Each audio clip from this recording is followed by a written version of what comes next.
Hello everyone. तो आज हम करने वाले हैं क्लास 10 साइंस चैप्टर नंबर 4 और चैप्टर नंबर 4 का नाम क्या है? Carbon and it's component. तो डियर फ्रेंड, हम इस चैप्टर को हमने ऑलरेडी स्टार्ट कर दिया था। तो आज नया टॉपिक है एलोट्रॉफ ऑफ कार्बन। ये क्या होता है इसके बारे में हम बात करते हैं। तो सबसे पहले आता है एलोट्रॉफ होता क्या है। कह रहे कि जो भी सब्सटेंस सिर्फ कार्बन से बना होता है वो सारे को हम एलोट्रॉफ ऑफ कार्बन बोलते हैं। जैसे कि हमारा डायमंड, ग्रेफाइट, फ्लोरीन, ये सब किससे बना हुआ है? कार्बन से। अब डायमंड क्यों डायमंड है और क्यों ग्रेफाइट है, फ्लोरीन? तो इसका स्ट्रक्चर की वजह से। स्ट्रक्चर तो पहले हम बात करते हैं डायमंड। डायमंड को हम डायमंड क्यों बोलते हैं? क्योंकि वो कार्बन ना बैठने की वजह से, मतलब कार्बन एक दूसरे से ज्वाइंट होता है, बॉन्ड बनाता है, उसके वजह से डायमंड कहलाता है। अब चलते हैं, बात करते हैं। कह रहे each of the carbon atom is bonded the 4 other atom of carbon. कह रहे कि डायमंड क्या होता है? कार्बन से बना होता है। तो बट इसमें क्या है कि 4 कार्बन एक दूसरे से ज्वाइन होता है, मतलब एक दूसरे से सब कार्बन आपस में जुड़ा रहता है। ठीक है, तो कार्बन 4 का अलग कार्बन से जुड़ा रहता है। ठीक है, इसलिए वो क्या है बेटा, उसको हम डायमंड बोलते हैं। ठीक है, तो डायमंड का स्ट्रक्चर आप देख सकते हैं। ये सब देखो, एक कार्बन है, ये 4 कार्बन से जुड़ रहा है, फिर ये कार्बन ये 4 से जुड़ रहा है। तो ये स्ट्रक्चर ही क्या है बेटा, हमारा कार्बन का स्ट्रक्चर हो गया। ठीक है, तब इसका खासियत देखते हैं क्यों है भैया। कह रहा है कि it is the hardest nature of the substance. कि भैया जो डायमंड है वो नेचुरली क्या है, बहुत हार्डेस्ट मतलब स्ट्रॉन्ग है। कह रहे it is the insulator but good conductor of heat. तो इसका मतलब ये बोल रखा है कि जो हमारा डायमंड होता है उससे बिजली तो पास नहीं होता, बट वो गर्म करोगे, मतलब कहीं पर गर्म स्थान पर रखोगे या है ना, तो वो उसको गर्म मतलब हीट ट्रांसफर होगा, एक जगह से दूसरा प्लेस तक जा सकता है। ठीक है, इट इज़ अ ट्रांसपेरेंट। मतलब क्या होता है ट्रांसपेरेंट? आपने महसूस भी किया इस टाइप से, देखा तो नहीं होगा बट आपने मूवी में देखा होगा या उसके जैसा ही कुछ सब्सटेंस देखा होगा। तो आपने ट्रांसपेरेंट होता है, ट्रांसपेरेंट होता है कि आर पर दिख सके। ठीक है, चलो अब हम बात करते हैं ग्रेफाइट। ये भी कार्बन से बना है, बट ग्रेफाइट क्यों कहलाता है और ग्रेफाइट होता क्या है? Each of the carbon atom is bonded to 3 other atom of the carbon. मतलब ग्रेफाइट में क्या होता है, 3 कार्बन आपस में जुड़ा होता है। ठीक है, वैसे हमें कार्बन में 4 बॉन्ड बनाते हैं, बट ये ग्रेफाइट क्या करता है, 3 अदर कार्बन से जुड़ा होता है। एक क्या था, this 4th valence electron can move this graphite become a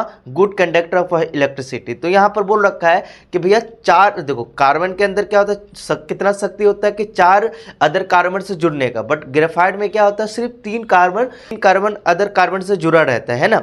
तो जैसे एक कार्बन है, ये 1 2 3, एक कार्बन नहीं जुड़ा, फिर इस टाइप से ही ये जो कार्बन है ये 3 से जुड़ा, फिर ये 3 से जुड़ा। ठीक है, इस टाइप से स्ट्रक्चर बन रहा है। तो ये क्या हुआ, हमारा ग्रेफाइट हो गया। ठीक है, ठीक है, ग्रेफाइट। अब ये गुड कंडक्टर क्या है भैया, देखो इलेक्ट्रॉन एक मूव हो रहा है, तो जहाँ पर इलेक्ट्रॉन मूव हो रहा है तो वहाँ पर उस सब्सटेंस में बिजली दौड़ेगा, मतलब इलेक्ट्रिसिटी फ्लो होगा। तो ग्रेफाइट होता क्या है, जैसे आप लोग पेंसिल देखते हैं ना, पेंसिल जैसे जो काला काला सा दिखते हैं जिससे लिखते हैं बेटा, तो वही उसी को हम ग्रेफाइट बोलते हैं। ठीक है, क्लियर हो गया।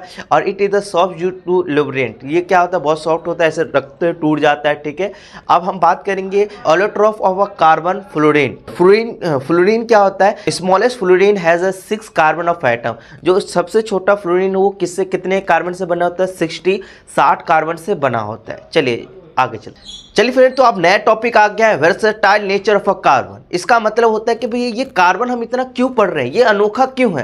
तो ये 3 कारणों से ये अनोखा है। पहला होता है कैटिनेशन, टेट्रावैलेंसी और आइसोमेरिज्म। अब यहाँ पर समझ में नहीं आ रहा कैटिनेशन क्या होता है ना, टेट्रावैलेंसी क्या होता है और आइसोमेरिज्म क्या होता है। देखो कैटिनेशन का मतलब होता है कि इसका ये क्या प्रॉपर्टी होता है, पहले हम बात करते हैं। Property of carbon atom to form bond with the other atom of the carbon is called catenation. ठीक है, कार्बन एटम में be link by the single, double और ट्रिपल बॉन्ड। तो यहाँ पर बोल रखा है जो कैटिनेशन होता है बेटा, कैटिनेशन में इतना दम होता है कि वो कैटिनेशन का मतलब कुछ नहीं है कि एक ऐसा एलिमेंट जो 4 अदर बॉन्ड बना सके, 4 से और जुड़ सके। ठीक है, क्योंकि हमें पता है उसका वैलेंसी कितना होता है, 4 होता है, उसमें शक्ति कितना, 4 अलग चीज से जुड़ सकता है, 4 बॉन्ड बना सकता है, इसलिए उसको कैटिनेशन बोल रखा है। और कैटिनेशन में मतलब 4 अपने खानदान से, मतलब कार्बन 4 कार्बन से मिल जाएगा। ठीक है, तो 1 कार्बन, इसमें ये शक्ति है कि बेटा ये कार्बन जो है ना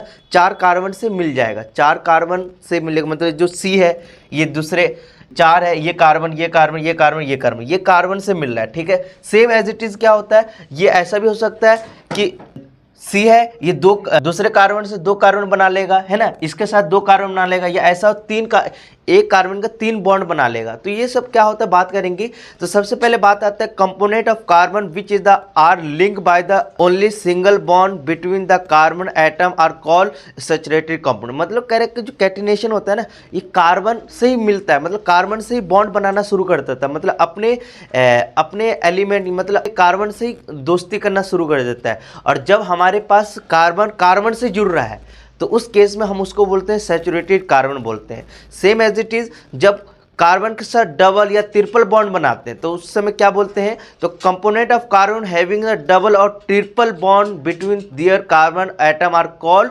अनसैचुरेटेड कंपाउंड्स। तो यहाँ पर बोल रखा है 3 का 2 या 2 से ज़्यादा, ठीक है, तो अनसैचुरेटेड कंपाउंड बोलते हैं, ठीक है। चलिए, their carbon bond is a very strong and the stable. तो यहाँ पर बोल रखा है कैटिनेशन में क्या होता है, कोई भी जो भी बॉन्ड बना रहा है, क्योंकि कार्बन से बना रहा है तो क्या होता है बेटा, कार्बन से बना रहा है तो उस समय क्या होता है, स्ट्रॉन्ग एंड स्टेबल बनता है, ठीक है। बात करते हैं बेटा टेट्रावैलेंसी क्या होता है। देखो टेट्रावैलेंसी का मतलब यहाँ पर हमें पता है, टेट्रावैलेंसी का मतलब होता है having a valency of the 4 carbon atom is the capable of the bonding with the atom of oxygen, hydrogen, nitrogen, sulphur, chlorine and other element.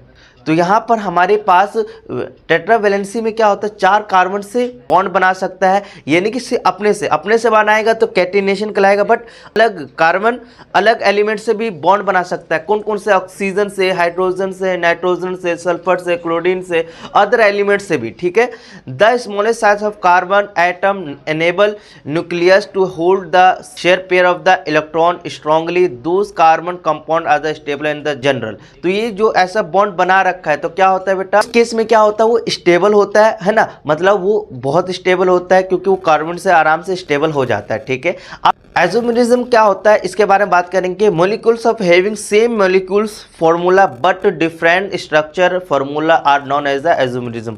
तो यहाँ पर आपको थोड़ा समझ में दिक्कत आएगा क्योंकि अभी हमने ये पढ़ाया नहीं, बट समझ जाओ कि भैया फॉर्मूला सेम होता है बट उसका जो स्ट्रक्चर होता है वो स्ट्रक्चर अलग अलग तरीके का होता है। तो मैं बस आपको बताता हूँ कि जैसे कि हमारा बुटेन, अब बुटेन क्यों नाम पड़ा गया, तो ये जो बुटेन का फॉर्मूला C4H10, ये जो फॉर्मूला है भाई, मैं इसको इस टाइप से स्ट्रक्चर बना, देखो कैसे स्ट्रक्चर बन रहा है वो तो मैं बाद में बनाऊंगा नेक्स्ट वीडियो में, बट अभी देख लो जो फॉर्मूला है उसका मैं इस टाइप का स्ट्रक्चर बना सकता हूँ, सेम इसी को मैं इस टाइप से स्ट्रक्चर बना सकता हूँ।